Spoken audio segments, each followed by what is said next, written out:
this video came about because the other day someone was saying that they don't know how to use the position size calculators. And so what they're doing is they're using 1% of their account as their position size, and then taking a 100% loss on that. So essentially getting liquidated, right? They're using that as their stop loss. Now, in theory, this is a good idea because you are only risking 1% of your account. As long as you're on isolated leverage, right? You're only risking that 1% that you're putting on. But in practice, it's actually, it's botching your risk to reward, right? What it's doing is it's increasing your risk without increasing your reward. So what I'll do is I'll show how that works. I'll show why that works. And we'll come take a look at my trading view. So let's just say that we were going to take a long off this demand zone here, right? Well, we have a roughly, where are we? Let's say that's our entry. And let's make our stop loss 5% because it makes the maths nice and easy. We'll target up here. Let's call it 15%. Same reason, makes the maths nice and easy. All right, so we've got a 3-to-1 trade here, right?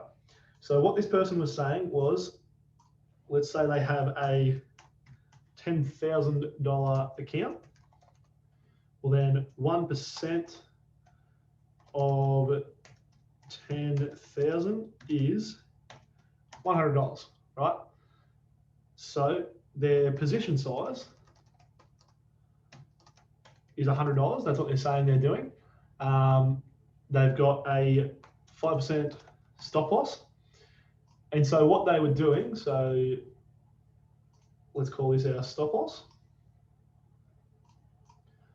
What they were doing was increasing their leverage till that 5% stop loss became a 100% loss of margin, right? So that ties into a concept that I call effective stop loss or leverage stop loss. And essentially what that is your leverage times your stop loss percentage. So let's say that we were on 10x leverage. If price came down 5% from our entry, we'd lose 50% of our margin, right? So if it was a $100 position size, we'd lose 50, or we'd be in $50 of debt, until we actually close the position, we don't lose anything. So if you use 20x leverage on a 5% stop loss, that would be a 100% loss of margin at that point. So that's what they were saying. They're using 20x leverage with a 5% stop loss, because that would be a 100% loss of margin, right? And a 100% loss of margin with a $100 position size would be a $100 loss, right? So, like I said, in theory, that checks out. In theory, that would be a 1% risk trade. The problem is exchanges hate losing money, right? They're not in the business of losing money. That's not what they do. And so if that was how they worked, if they didn't liquidate you until a 100% loss of margin, they would be putting their own money at risk, right? In this example, you're in a long, you've bought here, your stop loss or your liquidation is a sell, right, to close out the long. And so someone else has to buy that. So if they waited until it got to a 100% loss of margin to liquidate you, if there was no buyers until further down, the exchange would have to cop this loss if you're on isolated, right? Which you should be, unless you're on FTX, that's a little bit different. But for the most part, you should be trading on isolated when and where you can. So if you're on isolated here and you've lost your $100 because it's come down 5%, 20x leverage, that trade has a 100% loss of margin, which is your $100. But they can't get any buyers to close your position until down here. Let's call it 2.5% because it'll make the maths nice and easy. The exchange would have to wear that extra loss, right? 2.5% times your 20x leverage is a 50% loss. So on your $100 position, the exchange would have to pay $50 of their own money because you isolated your margin. They can't take your money. The lenders aren't going to lose money. That's what they've agreed to. So the exchange would have to wear that loss. So to get around that, what the exchange does is they liquidate you before a 100% loss of margin. And they do this for two reasons, right? One, like I just showed, they do it to protect themselves from losing money. They also do it to make money, right? The exchange makes money from you and I. That's the fact of the matter, right?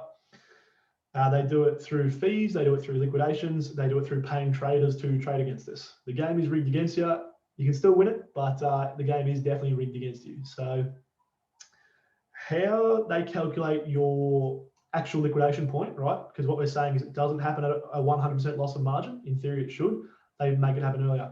There's three main factors that I know of. There's probably other ones, but the main factor is the leverage you choose, right? Higher leverage will mean a lower loss of margin liquidation. So that doesn't mean a lower price, like a lower liquidation point. It means, in theory, a liquidation should occur at 100% loss of margin. In practice, high leverage will mean it occurs, I've seen it as low as 40, I think it was 46, maybe 48% back when I was 100x scalping on BitMEX, right? Which would mean that if I was in this trade, it would have been liquidated somewhere around there, right? So that's one of the factors, is your leverage. The volatility, so in a really volatile market, the exchange will decrease the loss of margin requirement for liquidation, again, to give themselves more of a buffer, right? Because if it's down here, they don't have much of a buffer, whereas if it's up here, they've got plenty of room. And the other is the exchange, right? They all use slightly different formulas to calculate how they're going to, or like where you're going to get liquidated. Now, you might say, well, if the exchanges make money from us and they love making money, why don't they just liquidate us here? No one uses the exchange, right? They have to sort of balance, giving a good, like competitive liquidation price with their own interests. And if you don't get that, it doesn't matter. That's really not part of the video. But anyway, so that's what affects your liquidation price. Now, let's say that this guy stuck to his 20x leverage because he was believing that he would lose his trade when price got down here and he lost 100% of his margin. What would actually happen is he would probably have a liquidation price somewhere around, I'm going to call it 60% loss of margin, right? It's probably more like 70, but for my maths, it's just easier to work with 60. So what that would mean is if price moved 3% against him, so from his entry, if price got down to there, he would be liquidated and he would lose his $100, right? So that's still fine. That's still 1% of his account.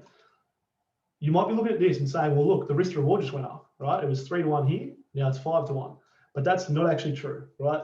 You're still losing $100. So your risk to reward is actually staying exactly the same because your risk is still $100. Your reward is still, 15% on your position size. So that's unchanged, right? It's just because the risk to reward tool is not actually built for this. It sort of doesn't convey it super well. But what's actually happening is if he's getting liquidated here, when price drops 3%, he's giving up all of this room to maneuver, right? If he had actually taken that trade with a $200 position size and done his risk management correctly so that the stop loss was a 1% loss, price could come all the way down into this gap and he'd be fine, right? It's only when it actually crosses his stop loss that he'd be out of that trade. Whereas by using the liquidation as his stop loss, he's actually getting liquidated much earlier. And so you can see what that actually means is he's giving up essentially 40% of the sort of area that he was happy for price to go against him but still be in the trade, right? Because if he had a 5% stop loss, he really has a 3% buffer until he gets liquidated. That's 40%, right? That gap there is 40% of what his stop loss was actually supposed to be. So you can see, like I said before, right, the profit doesn't increase, but the risk is increasing, right? Not the risk in terms of the amount you're risking, but the risk in terms of your percentage chance of getting stopped out. You are increasing your risk of taking that loss. And so what you're doing there is you're actually reducing your risk to reward, right? Because you're increasing your risk, you've still got the same reward, so your risk to reward will be lower. So I'm just looking at my notes to make sure that's everything that I wanted to cover.